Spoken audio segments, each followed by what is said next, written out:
Okay, time to learn the Zoom Recorder. Are you ready? This is the Zoom Recorder H2N, handy dandy recorder. It's actually a great little device and picks up your sound quite well. So let's get to it.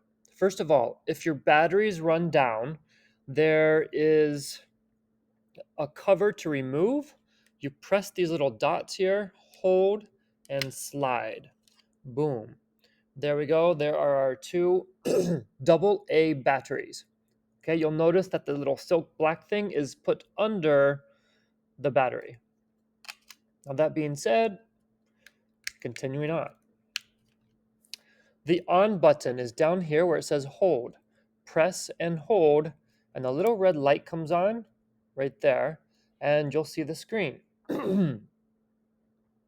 Now, you can also see now that I'm talking that it is picking up my sound even though I'm not recording. Okay, to record, you press the red button right there. So I am now recording, and you can see the track number says Zoom 0001. So that's important to know for later. Stop. So I finished playing whatever I'm recording. You can actually press here, go back and listen to it as you go, or you can wait until your recording session is over, take out the SD card, and plug it into your computer.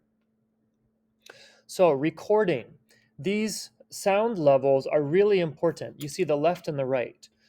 And the dial here for the microphone control is right here, mic gain. Now back to these little lines, you want them to be around negative 12, which is right in the middle.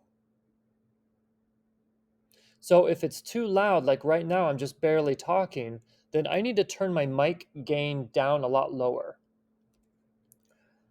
So now I'm barely talking the same volume, and I'm more or less around negative 12, but I'm going to turn it down just a tiny bit more. Now, double checking again. Okay, that might be just right, but if I'm talking even softer or whispering, I need to be able to make sure I hear the actual recording. Okay, so that's set. You also don't want to record playing your trumpet bell or your trombone bell right into the microphone. So set it away, but make sure you're close enough where you can just press record to record and to stop. Okay, so let's say I have done 10 recordings. I want to go through and listen, or if you remember, okay, recording number 9 is bad, but recording number 10 might be one I want to listen to. I would write it down on a paper or note it down somewhere on your phone so you can go back and listen to those recording numbers only. You don't want to waste too much time listening to recordings that you know are not very good. Okay, so you finish your recording session. You want to listen to to your actual recordings. So down here at the bottom, there's a little rubber cover.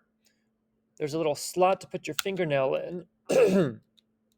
You open up that slot, and you're going to see the SD card.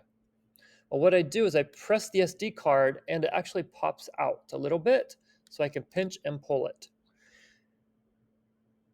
Now, at this point in time, I would take this SD card and plug it into my computer, but you might need an adapter to do that with these MacBook Airs.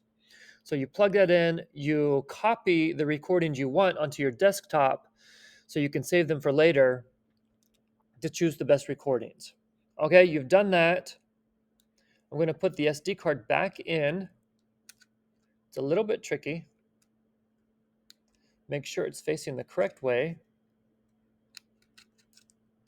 And I'm going to press it all the way down, close it, and I'm done.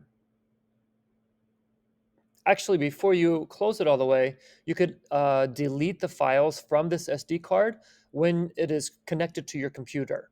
That's probably best so nobody can actually hear your um, recording files. Okay, so that's pretty much it. You'll need to turn this off afterwards, press and hold, and it will say goodbye and see you soon. And on that note, goodbye, and I'll see you soon. Peace.